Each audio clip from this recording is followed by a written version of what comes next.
Hi friends, hi, hello, namaste and welcome back to our class. Okay friends, ಇವತ್ತಿನ class ಈಗಾಗಲೇ ಒಂದು ಹೊಸ ಸುದ್ದಿಯನ್ನು ಕೇಳಿರ್ತಕ್ಕಂಥದ್ದು. ಸೊ ನೇಮಕಾತಿ ವಿಷಯಕ್ಕೆ ಸಂಬಂಧಪಟ್ಟಂತೆ ಈಗಾಗಲೇ ನೋಟಿಫಿಕೇಶನ್ ಬಂದಿರತಕ್ಕಂಥದ್ದು, ಅಧಿಸೂಚನೆ ಬಿಟ್ಟಿರ್ತಕ್ಕಂಥದ್ದು. ಅದು ಯಾವ ಹುದ್ದೆಗೆ ಅಂತಂದ್ರೆ ಗ್ರಾಮ ಆಡಳಿತ ಅಧಿಕಾರಿ ಹುದ್ದೆಗೆ ಸುಮಾರು 1000 ಒಟ್ಟು ಗ್ರಾಮ ಆಡಳಿತ ಅಧಿಕಾರಿ ಹುದ್ದೆಗಳಿಗೆ ನೇಮಕಾತಿ ಸಂಬಂಧಪಟ್ಟಂತೆ ಈ ಒಂದು ವಿಡಿಯೋವನ್ನು ನಾವು ಮಾಡ್ತಾ ಇದ್ದೇವೆ. ಸೊ ಇಲ್ಲಿ ಅರ್ಜಿ ಹಾಕ್ತಕ್ಕಂಥ ವಿಧಾನ ಆನ್ಲೈನ್ ಮೂಲಕ ಇರತಕ್ಕಂಥದ್ದು. ಸೊ ಈ ಒಂದು ನೋಟಿಫಿಕೇಶನ್ ಅಥವಾ ಅಧಿಸೂಚನೆ ಏನು ವಿಷಯಗಳನ್ನು ಒಳಗೊಂಡಿದೆ ಅನ್ನೋದು ಸಂಪೂರ್ಣ ಮಾಹಿತಿಯನ್ನು ನಾವು ಈ ಒಂದು ವಿಡಿಯೋ ಮೂಲಕ ನಿಮ್ಮ ಹತ್ರ ಶೇರ್ ಮಾಡ್ಕೊಳ್ತಾ ಇದ್ದೇನೆ. ಸೊ ನೋಡೋಣ ಯಾವ ರೀತಿ ಇದೆ ಅಂತ ಹೇಳಿ. ಸೊ ಇನ್ನು ಹುದ್ದೆ ಅವಧಿ ಇರ್ತಕ್ಕಂಥದ್ದು ಗ್ರಾಮ ಆಡಳಿತ ಅಧಿಕಾರಿ ಅಂತ ಹೇಳಿ ಒಟ್ಟು ಹುದ್ದೆಗಳು 1000 ಹುದ್ದೆಗಳಾಗಿರುತ್ತದೆ. ಸೊ ಇನ್ನು ಶೈಕ್ಷಣಿಕ ವಿದ್ಯಾರ್ಹತೆ ನೋಡಿದಾಗ ದ್ವಿತೀಯ PUC ಅಥವಾ ತತ್ಸಮಾನವಾಗಿರ್ತಕ್ಕಂಥದ್ದು ರೀ. ಸೊ ಇದರ ಜೊತೆಗೆ ಏನಪ್ಪಾ ಅಂತಂದ್ರೆ ಇಲ್ಲಿ ವಯೋಮಿತಿಗೆ ಸಂಬಂಧಪಟ್ಟಂತೆ ನಾವು ನೋಡಿದಾಗ ಇಲ್ಲಿ ಸಾಮಾನ್ಯ ಅರ್ಹತೆ ಅಭ್ಯರ್ಥಿಗಳಿಗೆ 35 ವರ್ಷ, ಹಾಗೆ ಪ್ರವರ್ಗ 2A, ಪ್ರವರ್ಗ 2A, 2B, ಹಾಗೆ 3A 3B ಅಭ್ಯರ್ಥಿಗಳಿಗೆ 38 ವರ್ಷಗಳಾಗಿರತಕ್ಕಂಥದ್ದು. ಜೊತೆಗೆ ಪರಿಶಿಷ್ಟ ಜಾತಿ, ಪರಿಶಿಷ್ಟ ಪಂಗಡ, ಪರಿಶಿಷ್ಟ ವರ್ಗ ಅಭ್ಯರ್ಥಿಗಳಿಗೆ 40 ವರ್ಷಗಳನ್ನ ಇಲ್ಲಿ ವಯೋಮಿತಿ ಮೀಸಲಾತಿಯನ್ನ ಕೊಟ್ಟಿರ್ತಕ್ಕಂಥದ್ದು ಇರುತ್ತದೆ. ಅದರ ಜೊತೆಗೆ ಸಂಬಂಧಪಟ್ಟಂತೆ ಈ ಒಂದು ಅರ್ಜಿ ಸಲ್ಲಿಸೋದು ಒಂದು ವಿಧಾನ ಏನಪ್ಪಾ ಅಂತಂದ್ರೆ, ಸೊ ಇಲ್ಲಿ ವೆಬ್ಸೈಟ್ ಲಿಂಕ್ ಅನ್ನ ಕೊಟ್ಟಿರ್ತದೆ. ಅದರ ಜೊತೆಗೆ ಆ ಲಿಂಕ್ ಮೂಲಕ ನೀವು ಅರ್ಜಿಯನ್ನ ಸಲ್ಲಿಸುವುದು ಆನ್ಲೈನ್ ಮೂಲಕವಾಗಿರ್ತದೆ. ಅದರ ಜೊತೆಗೆ ಇನ್ನೊಂದು ಏನಪ್ಪಾ ಅಂತಂದ್ರೆ ಈ ಯಾವಾಗ ನೀವು ಅರ್ಜಿಯನ್ನ ಸಲ್ಲಿಸಬಹುದು, ಪ್ರಾರಂಭಿಕವಾಗಿರ್ತಕ್ಕಂಥ ದಿನಾಂಕ 4/3/2024 ಬೆಳಗ್ಗೆ 11ರಿಂದ ಇರ್ತಕ್ಕಂಥದ್ದು. ಅಂದ್ರೆ ಮಾರ್ಚ್ 4ನೇ ತಾರೀಕಿನಿಂದ ನಿಮಗೆ ಅರ್ಜಿಯನ್ನ ಪ್ರಾರಂಭ ಆಗ್ತದೆ. ಜೊತೆಗೆ ಕೊನೆಯ ದಿನಾಂಕ, ಅರ್ಜಿ ಸಲ್ಲಿಸಲಿಕ್ಕಿರುವ ಕೊನೆಯ ದಿನಾಂಕ ಏನಪ್ಪಾ ಅಂದ್ರೆ 3-4 ಅಂದ್ರೆ ಮಾರ್ಚ್ ಏಪ್ರಿಲ್ ತಿಂಗಳಲ್ಲಿ ಇರ್ತಕ್ಕಂಥದ್ದು. ಸುಮಾರು 1 ತಿಂಗಳವರೆಗೆ ಅವಧಿಯನ್ನ ಇರ್ತಕ್ಕಂಥದ್ದು. ಅದು ರಾತ್ರಿ 11:59 ಇರ್ತಕ್ಕಂಥದ್ದು. ಕೊನೆಯ ದಿನಾಂಕ ಇಲ್ಲಿ 3-4/2024 ಆಗಿರುತ್ತದೆ. ಇನ್ನು ಶುಲ್ಕವನ್ನು ಪಾವತಿ ಮಾಡಲಿಕ್ಕೆ ಇರತಕ್ಕಂಥ ಕೊನೆಯ ದಿನಾಂಕ 6-4/2024. ಈ ಒಂದು ವಿಷಯಕ್ಕೆ ಸಂಬಂಧಪಟ್ಟಂತೆ ಸಂಪೂರ್ಣ ಮಾಹಿತಿಯನ್ನು ಒಳಗೊಂಡಿರ್ತಕ್ಕಂಥ PDF ಅನ್ನು ನಮ್ಮ ಟೆಲಿಗ್ರಾಮ್ ಚಾನಲ್ ನಲ್ಲಿ ನಾನು ಶೇರ್ ಮಾಡಿರ್ತೇನೆ. ಸೊ ಅದರ ವಿಷಯವನ್ನು ನೀವು ಕಂಪ್ಲೀಟ್ ಆಗಿ ನಾನು ಇಲ್ಲಿ ಬ್ರೀಫ್ ಆಗಿ ಹೇಳ್ತಾ ಹೋಗಿರ್ತೇನೆ, ಇಂಪಾರ್ಟೆಂಟ್ ಕೀ ಪಾಯಿಂಟ್ಸ್ ಅನ್ನ. ಸೊ ನಿಮ್ಗೆ ಹೆಚ್ಚಿನ ಮಾಹಿತಿಗಾಗಿ ಕಂಪ್ಲೀಟ್ ಆಗಿ ನೀವು ಅಲ್ಲಿ ನೋಡಬಹುದು. ಓಕೆ, ಇನ್ನ ಅರ್ಜಿ ಸಲ್ಲಿಸಲಿಕ್ಕೆ ಶುಲ್ಕವನ್ನ ಇಲ್ಲಿ ನೋಡಿದಾಗ ಫೀಸ್ ಎಷ್ಟಿದೆಯಪ್ಪ ಅಂತಂದ್ರೆ ಸಾಮಾನ್ಯ ಅರ್ಹತೆ ಇರತಕ್ಕಂಥವ್ರು ಅಥವಾ ಇತರೆ ಪ್ರವರ್ಗ ಅಭ್ಯರ್ಥಿಗಳಿಗೆ ಇರುವ ಶುಲ್ಕ ಎಷ್ಟು ಪಾವತಿಸಬೇಕಾಗಿರ್ತಕ್ಕಂಥದ್ದು 750 ರೂಪಾಯಿ ಆಗಿರುತ್ತದೆ. ಜೊತೆಗೆ ಪರಿಶಿಷ್ಟ ಜಾತಿ, ಪರಿಶಿಷ್ಟ ಪಂಗಡ, ಪ್ರವರ್ಗ 1 ಮತ್ತು ಮಾಜಿ ಸೈನಿಕ, ವಿಕಲಚೇತನ ಅಭ್ಯರ್ಥಿಗಳಿಗೆ 500 ರೂಪಾಯಿ ಫೀಸ್ ಇರುತ್ತದೆ. ಇದು ಅರ್ಜಿ ಶುಲ್ಕವಾಗಿರ್ತಕ್ಕಂಥದ್ದು. ಇನ್ನು ಪರೀಕ್ಷಾ ವಿಧಾನ ಅಂತಂದ್ರೆ ಸ್ಪರ್ಧಾತ್ಮಕ ಪರೀಕ್ಷಾ ವಿಧಾನವಾಗಿರುತ್ತದೆ. ಜೊತೆಗೆ ಇಲ್ಲಿ ಆಫ್ಲೈನ್ OMR ಟೈಪ್ ನಿಮಗೆ ಎಕ್ಸಾಮ್ ಇರುತ್ತದೆ. ಆ OMR ಶೀಟ್ ಇರತಕ್ಕಂಥದ್ದು ಇರುತ್ತದೆ. ಸೊ ಅದರ ಮೂಲಕ ನೀವು ಪರೀಕ್ಷೆಯನ್ನ ಬರೀತಕ್ಕಂಥ ವಿಧಾನವಾಗಿರುತ್ತದೆ. ಓಕೆ, ಇನ್ನ ಪರೀಕ್ಷೆಗಳು ಯಾವ ರೀತಿ ನಡೀತಿದೆ ಅಂದ್ರೆ ರಾಜ್ಯದ ಎಲ್ಲಾ ಜಿಲ್ಲಾ ಕೇಂದ್ರಗಳಲ್ಲಿ ನಡೆಸಲಾಗುವುದು. ಆಡಳಿತಾತ್ಮಕ ಉದ್ದೇಶದಿಂದಾಗಿ ಜಿಲ್ಲಾ ಪರೀಕ್ಷಾ ಕೇಂದ್ರಗಳು ಬದಲಾವಣೆಗೆ ಷರತ್ತನ್ನು ಒಳಪಟ್ಟಿರುತ್ತದೆ. ಓಕೆ, ಸೊ ಎಲ್ಲಾ ಜಿಲ್ಲಾ ಕೇಂದ್ರಗಳಲ್ಲಿ ಎಕ್ಸಾಮ್ ಅನ್ನು ನಡೆಸಲಾಗಿರುತ್ತದೆ. ಸೊ ಇದು ಒಂದು ನಿಮಗೆ ಐಡಿಯಾ ಇರಲಿ. ಜೊತೆಗೆ ಏನಪ್ಪಾ ಅಂತಂದ್ರೆ ಇಲ್ಲಿ ಇದರ ಬಗ್ಗೆ ಸಂಪೂರ್ಣ ಮಾಹಿತಿ ಅಭ್ಯರ್ಥಿಗಳು ಪ್ರವೇಶ ಪತ್ರದೊಂದಿಗೆ ನೀವೇನೆಲ್ಲ ವಿಷಯಗಳನ್ನ ತೆಗೆದುಕೊಂಡು ಹೋಗಿರ್ಬೇಕಪ್ಪ ಅಂತಂದ್ರೆ ನಿಮ್ಗೆ ID ಪ್ರೂಫ್ ಅಂದ್ರೆ ಗುರುತಿನ ಚೀಟಿಯೊಂದಿಗೆ ಪ್ಯಾನ್ ಕಾರ್ಡ್ ಆಗಿರ್ಬೋದು, ಅಥವಾ ವಾಹನ ಚಾಲನಾ ಪರವಾನಗಿ DL ಅಂತ ಹೇಳ್ತಿರಲ್ಲ, ಸೊ ಅದಾಗಿರ್ಬೋದು, ಆಧಾರ್ ಕಾರ್ಡ್ ಆಗಿರ್ಬೋದು, ಪಾಸ್ಪೋರ್ಟ್, ವೋಟರ್ ID, ಈ ರೀತಿ ನಿಮಗೆ ಗೊತ್ತಿರುವಂತೆ ID ಪ್ರೂಫ್ ಏನಿರುತ್ತೆ ನಿಮ್ದು, ಸೊ ಅದನ್ನ ತೆಗೆದುಕೊಂಡು ಹೋಗಿರ್ಬೇಕಾಗಿರ್ತೈತಿ. ನಿಮ್ಗೆ ಹೆಚ್ಚಿನ ಮಾಹಿತಿಗಾಗಿ ಈ ಒಂದು PDF ನ ನೀವು ನೋಡ್ರಿ. ಸೊ ನಿಮ್ಗೆ ಕಂಪ್ಲೀಟ್ ಐಡಿಯಾ ಬರುತ್ತೆ. ಸೊ ಇಲ್ಲಿ ಎಕ್ಸಾಮ್ ಅಂತಂದ್ರೆ ಇಲ್ಲಿ ಪರೀಕ್ಷೆ ದೃಷ್ಟಿಯಿಂದ ನೋಡಿದಾಗ ನಿಮ್ಗೆ ಕಡ್ಡಾಯ ಕನ್ನಡ ಅಂತಕ್ಕಂಥ ಒಂದು ಪೇಪರ್ ಇರುತ್ತೆ. ಇದು ಕಡ್ಡಾಯ ಕನ್ನಡ ಭಾಷಾ ಪರೀಕ್ಷೆಯ ಬಹು ಆಯ್ಕೆ ಮಾದರಿಯಲ್ಲಿ ಇರ್ತದೆ, ಮಲ್ಟಿಪಲ್ ಚಾಯ್ಸ್ ಕ್ವಶನ್ ಆಗಿರ್ತದೆ. ಇಲ್ಲಿ ಗರಿಷ್ಠ ನಿಮ್ಗೆ 150 ಅಂಕಗಳನ್ನ ಒಳಗೊಂಡಿರ್ತಕ್ಕಂಥದ್ದು ಇರುತ್ತೆ. ಇದು MCQ ಕ್ವಶನ್ಸ್ ಇರುತ್ತದೆ. ನೀವು ಇಲ್ಲಿ ಕನಿಷ್ಠ ಕಡ್ಡಾಯ ಒಂದು ಪತ್ರಿಕೆಯಲ್ಲಿ, ಕನ್ನಡ ಪತ್ರಿಕೆಯಲ್ಲಿ ಕನಿಷ್ಠ 50 ಅಂಕಗಳನ್ನ ನೀವು ಗಳಿಸಿರ್ಬೇಕು.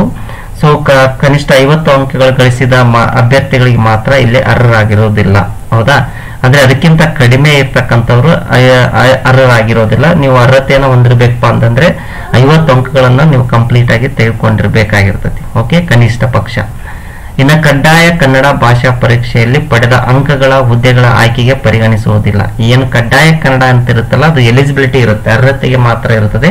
ಅದು ಯಾವುದೇ ರೀತಿಯಾಗಿ ನಿಮಗೆ ಆಯ್ಕೆಗೆ ಪರಿಗಣನೆ ಇರುವುದಿಲ್ಲ ಅಂಕಗಳಿಗೆ ಸಂಬಂಧಪಟ್ಟಂತೆ. ಓಕೆ, ಇನ್ನು ನಿಮ್ಗೆ ಇಲ್ಲಿ ಏನು ವಿಷಯಗಳನ್ನ ಪತ್ರಿಕೆಯಲ್ಲಿ ಏನು ಪ್ಯಾಟರ್ನ್ ಇದೆ ಅನ್ನೋದನ್ನ ನಾವು ಇಲ್ಲಿ ನೋಡ್ಬೇಕಾಗಿರ್ತೈತಿ. ಇಲ್ಲಿ ಪೇಪರ್ ನಿಮಗೆ ಪೇಪರ್ 1 ಮತ್ತೆ ಪೇಪರ್ 2 ಅಂತ ಇರುತ್ತದೆ. ಪೇಪರ್ 1 ನಿಮಗೆ ಸಾಮಾನ್ಯವಾಗಿ ಗೊತ್ತಿರುವಂತೆ ಸಾಮಾನ್ಯ ಜ್ಞಾನಕ್ಕೆ ಸಂಬಂಧಪಟ್ಟಂತೆ ಇರುತ್ತೆ, ಅಂದ್ರೆ ಜಿಕೆಗೆ ಸಂಬಂಧಪಟ್ಟಂತೆ ಇರುತ್ತದೆ. ಇಲ್ಲಿ 100 ಅಂಕಗಳು ಇರುತ್ತೆ, 2 ಗಂಟೆಗಳ ಅವಧಿ ಇರುತ್ತದೆ. ಓಕೆ, ಜೊತೆಗೆ ಪೇಪರ್ 2 ಅಂತ ನಾವು ನೋಡಿದಾಗ ಇಲ್ಲಿ 3 ವಿಷಯಗಳನ್ನ ಒಳಗೊಂಡಿರ್ತೈತ್ರಿ. ಸಾಮಾನ್ಯ ಕನ್ನಡ ಮತ್ತು ಸಾಮಾನ್ಯ ಇಂಗ್ಲಿಷ್ ಜೊತೆಗೆ ಕಂಪ್ಯೂಟರ್ ಜ್ಞಾನ. ಓಕೆ, ಈ 3 ವಿಷಯಗಳನ್ನು ಒಳಗೊಂಡಿರ್ತಕ್ಕಂಥದ್ದು. ಸಾಮಾನ್ಯವಾಗಿ ನೀವು ಕಮ್ಯುನಿಕೇಶನ್ ಪೇಪರ್ ಅಂತ ಕೇಳಿರ್ತಿರಲ್ಲ, ಸೊ ಅದೇ ರೀತಿ ಇರ್ತಕ್ಕಂಥ ಪೇಪರ್ ಇಲ್ಲಿ. ಸೊ ಇಲ್ಲಿ 100 ಅಂಕಗಳನ್ನ ಒಳಗೊಂಡಿರ್ತಕ್ಕಂಥ 3 ವಿಷಯಗಳನ್ನ ಒಳಗೊಂಡಿರ್ತೈತಿ ಪೇಪರ್ 2. ಓಕೆ, ಇನ್ನು ಪೇಪರ್ 1 ನಲ್ಲಿ ಏನು ವಿಷಯಗಳನ್ನು ಒಳಗೊಂಡಿರ್ತೈತ್ರಿ? ಇಲ್ಲಿ ಪ್ರಚಲಿತ ಘಟನೆಗಳಿಗೆ ಸಂಬಂಧಿಸಿದ ಸಾಮಾನ್ಯ ಜ್ಞಾನದ ವಿಷಯಗಳು, ಜೊತೆಗೆ ದೈನಂದಿನ ಗ್ರಹಿಕೆಯ ವಿಷಯಗಳು, ಭಾರತದ ಸಂವಿಧಾನದ ಸ್ಥೂಲ ನೋಟದ ವಿಷಯಗಳು, ಇನ್ನ ವಿಶೇಷವಾಗಿ ಕರ್ನಾಟಕಕ್ಕೆ ಸಂಬಂಧಿಸಿದಕ್ಕಂತ ಭಾರತದ ಇತಿಹಾಸ, ಕರ್ನಾಟಕಕ್ಕೆ ಸಂಬಂಧಿಸಿದಂತೆ ಭಾರತದ ಭೂಗೋಳ ಶಾಸ್ತ್ರಕ್ಕೆ ಸಂಬಂಧಪಟ್ಟಿದ್ದು, ರಾಜ್ಯ ಮತ್ತು ಪ್ರಾದೇಶಿಕ ಆಡಳಿತ ಕುರಿತು ವಿಷಯಗಳು, ಗ್ರಾಮೀಣ ಅಭಿವೃದ್ಧಿ ಪಂಚಾಯತ್ ರಾಜ್ ಸಂಸ್ಥೆಗಳಿಗೂ ಮತ್ತು ಗ್ರಾಮೀಣ ಸಹಕಾರ ಸಂಸ್ಥೆಗಳಿಗೆ ಸಂಬಂಧಿಸಿದ ಉಪಕ್ರಮಗಳನ್ನು ಒಳಗೊಂಡಂತೆ ಕರ್ನಾಟಕದ ಆರ್ಥಿಕತೆಯ ಅಭಿವೃದ್ಧಿ ಕುರಿತು ವಿಷಯಗಳನ್ನು ಒಳಗೊಂಡಿರುತ್ತದೆ. ಜೊತೆಗೆ ಕರ್ನಾಟಕದ ಪರಿಸರ ಸಂಬಂಧಿ ಸಮಸ್ಯೆಗಳು, ಅಭಿವೃದ್ಧಿ ಕುರಿತು ವಿಷಯಗಳನ್ನು ಒಳಗೊಂಡಿರುತ್ತದೆ. ಇದು ಪೇಪರ್ 1. 2 ಗಂಟೆಗಳ ಕಾಲ ಇರ್ತಕ್ಕಂಥದ್ದು, 100 ಅಂಕಗಳು ಇರುತ್ತದೆ. ಪೇಪರ್ 2 ಸಾಮಾನ್ಯ ಜ್ಞಾನ, ಸಾಮಾನ್ಯ ಕನ್ನಡ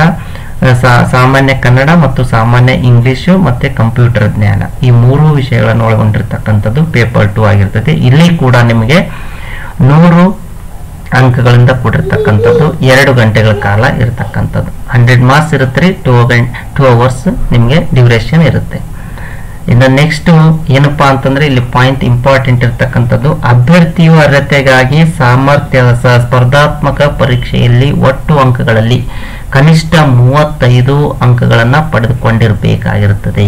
35% ಅಂಕಗಳನ್ನ ಪಡೆದಿರಬೇಕು 2 ಪೇಪರ್ ಅಲ್ಲಿ. ಇಲ್ಲಿ 100 ಮಾರ್ಕ್ಸ್ ಇರ್ತಕ್ಕಂಥದ್ದು ಫಸ್ಟ್ ಪೇಪರ್, ಕನಿಷ್ಠ ನೀವು 35% ನೀವು ತೆಗೆದುಕೊಂಡಿರ್ಬೇಕು. ಅಂದ್ರೆ ಅರ್ಹತೆಗೆ, ಇದು ಅರ್ಥ ಆಗೈತ್ರಿ? ಅಲ್ಲಿ ಕಟ್ ಆಫ್ ಬೇರೆ, ಮತ್ತೆ ಇದು ಅರ್ಹತೆಗೆ ಹೇಳ್ತಕ್ಕಂಥದ್ದು. ಹೌದಾ? ಕನಿಷ್ಠ ನಿಮ್ಗೆ 35% ಒಳಗೊಂಡಿರ್ಬೇಕಾಗಿರ್ತಕ್ಕಂಥದ್ದು. ಜೊತೆಗೆ ಏನಪ್ಪಾ ಅಂದ್ರೆ ಬಹಳ ಇಂಪಾರ್ಟೆಂಟ್, ಬಹಳಷ್ಟು ಸ್ಪರ್ಧಾರ್ಥಿಗಳಿಗೆ ಇದು ಡೌಟ್ ಇರ್ತಕ್ಕಂಥದ್ದು, ನೆಗೆಟಿವ್ ಮಾರ್ಕ್ಸ್ ಇರ್ತದೋ ಇಲ್ವೋ ಅನ್ನೋದು.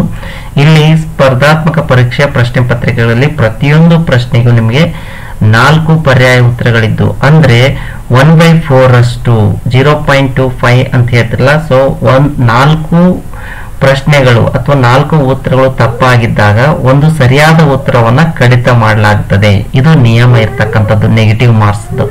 ಹೌದಾ? 4ನೇ ಒಂದು ಅಂಶ ಅಂದ್ರೆ 1/4 ಅಂಕಗಳನ್ನ ಪ್ರತಿ ಒಂದು ತಪ್ಪು ಉತ್ತರಕ್ಕೆ 1/4 ಅಂಕಗಳನ್ನ ಕಳೆಯಲಾಗುವುದು, ಅಂದ್ರೆ ಕಡಿತಗೊಳಿಸಲಾಗುತ್ತದೆ. ಅದರ ಅರ್ಥ 4 ಉತ್ತರಗಳು ನೀವು ತಪ್ಪಾಗಿದ್ರೆ ಒಂದು ಸರಿಯಾದ ಉತ್ತರವನ್ನ ಕಡಿತ ಮಾಡಲಾಗುತ್ತದೆ.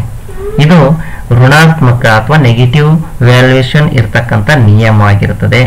ಓಕೆ, ಇನ್ನ ಅರ್ಹತಾ ಷರತ್ತುಗಳು ಅಂತಂದ್ರೆ ಭಾರತೀಯ ನಾಗರಿಕನಾಗಿರ್ತಕ್ಕಂಥದ್ದು. ಇನ್ನು ಉಳಿದಿರ್ತಕ್ಕಂಥ ಎಲ್ಲಾ ಅಂಶಗಳನ್ನ ಇಲ್ಲಿ ಕೊಟ್ಟಿರ್ತದೆ. ಸೊ ಈ PDF ಅಲ್ಲಿ ನೀವು ನೋಡ್ರಿ.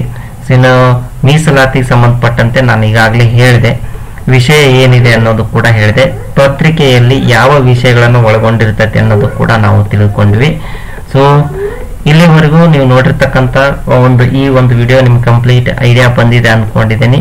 ಇಲ್ಲಿ ನಿಮ್ಗೆ ಈ ಒಂದು PDF ಫೈಲಲ್ಲಿ ನಿಮ್ಗೆ ಯಾವುದು ಸಂಬಂಧಪಟ್ಟಂತೆ ಅಂದ್ರೆ ಕನ್ನಡ ಮಾಧ್ಯಮ ಆಗಿರ್ಬೋದು, ಗ್ರಾಮೀಣದಾಗಿರ್ಬೋದು, ಸ್ಟಡಿ ಅಥವಾ ವ್ಯಾಸಂಗ ಪತ್ರಿಕೆ, ವ್ಯಾಸಂಗ ದೃಢೀಕರಣ ಆಗಿರ್ಬೋದು, ಅದಕ್ಕೆ ಸಂಬಂಧಪಟ್ಟಂತೆ ಯಾವ ನಮೂನೆ ಇದೆ ಅನ್ನೋದು ಕಂಪ್ಲೀಟ್ ಆಗಿ ಎಲ್ಲಾ ಕ್ಯಾಟಗರಿಗೆ ಸಂಬಂಧಪಟ್ಟಂತೆ, ಎಲ್ಲಾ ವರ್ಗಕ್ಕೆ ಸಂಬಂಧಪಟ್ಟಂತೆ ಕಂಪ್ಲೀಟ್ ಇನ್ಫಾರ್ಮೇಶನ್ ಈ ಒಂದು PDF ಅಲ್ಲಿ ಇರುತ್ತದೆ.